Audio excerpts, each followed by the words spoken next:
Good morning, folks.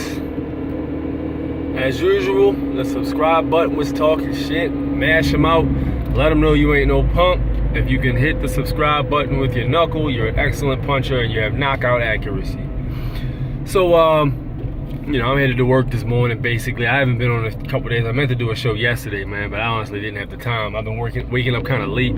I usually wake up at, try to wake up at 6:45 because I got to be to work and run all my morning errands by 8. But didn't pan out the last, I'd say, week that way. I've been getting to sleep later, man, so I gotta work on getting that extra 15 minutes so I can get my stuff done and still have time to get myself together. But I usually do these videos in the morning before I head in, as you guys may know.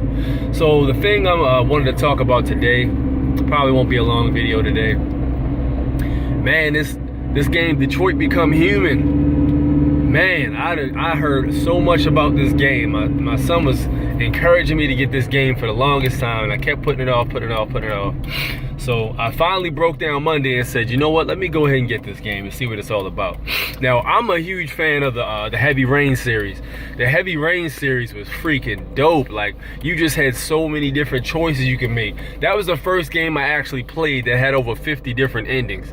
Like, out of all the choices you made and all the paths you took, the weapons you picked up and stuff you didn't pick up, people you met, people you didn't meet, through actions you could have made and you didn't make, it's crazy.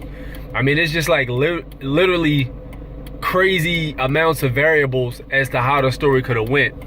And Heavy Rain was like that. So I was a big fan of Heavy Rain, and I was waiting for him to come out with another Heavy Rain type game. You can't really do a part 2 to Heavy Rain because of the way the game is. The storyline doesn't really permit a part 2. So the next best thing would be trying to get this sun out of here. The next best thing would be getting the designers who made the game to basically make another one of the same sort. And they actually did, and man, I'm loving it, man. It's called Detroit Become Human. If you haven't played this game, I would highly recommend it. If you're not into even if you're not into video games, if you gave this game an honest shot, you would really appreciate it, because it's really like, it plays like a cinematic movie. It's very intriguing, and it's very intricate with the plot details. The storyline is through and through. It's just an excellent game.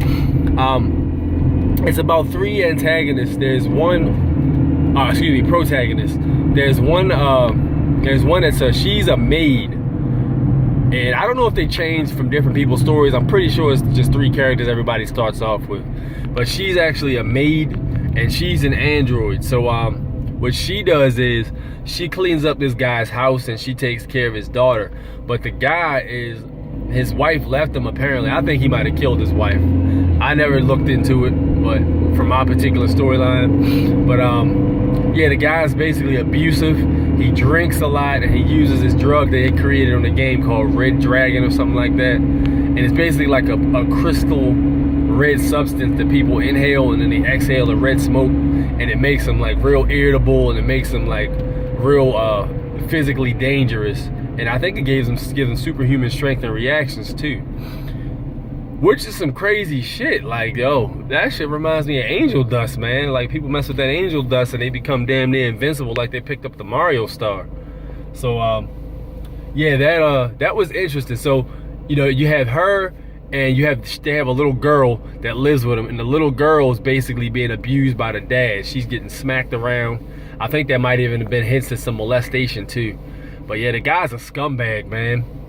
So you got multiple choices on how to deal with him. And then the other one is about a black guy named Marcus. He's a black android. And he's lighter skinned, light eyes, whole 9 yards, but he still has the black phenotype. His facial structure and cheekbones are basically African cheekbones. So here's the thing. He lives with a guy who's a rich painter, and this dude has bread, like serious money. So this guy, he basically treats the android like a human. Like, he's very fair to him. He's very nice. He wants to ask him his opinion, his view on certain things, and he's treating him like a real human being. So what ends up happening is that the storyline I particularly chose in my story, the guy has a son that ain't shit, of course, like most rich dudes do. The son's on all kinds of drugs. I think he's on that Red Dragon crap too.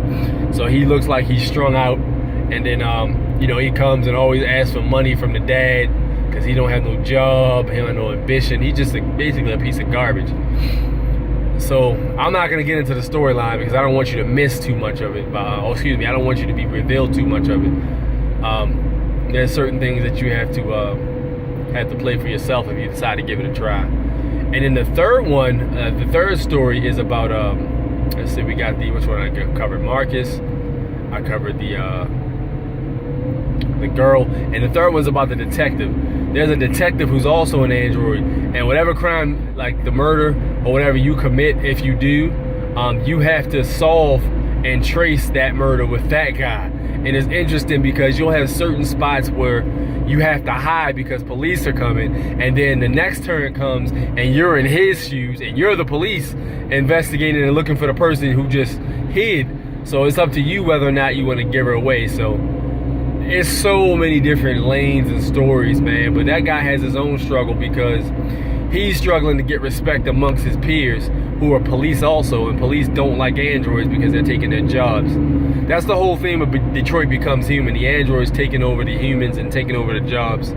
So hey, I'd say very good game, man. If you're into that kind of story thing, definitely go grab that, because that is going to be very, very interesting to see how it changes the gaming industry. Like, I think games have evolved beyond regular set storylines, and I think multiple endings and choices is the future, man, because that's real life. They're trying to make games as realistic as possible while still maintaining a fantasy aspect.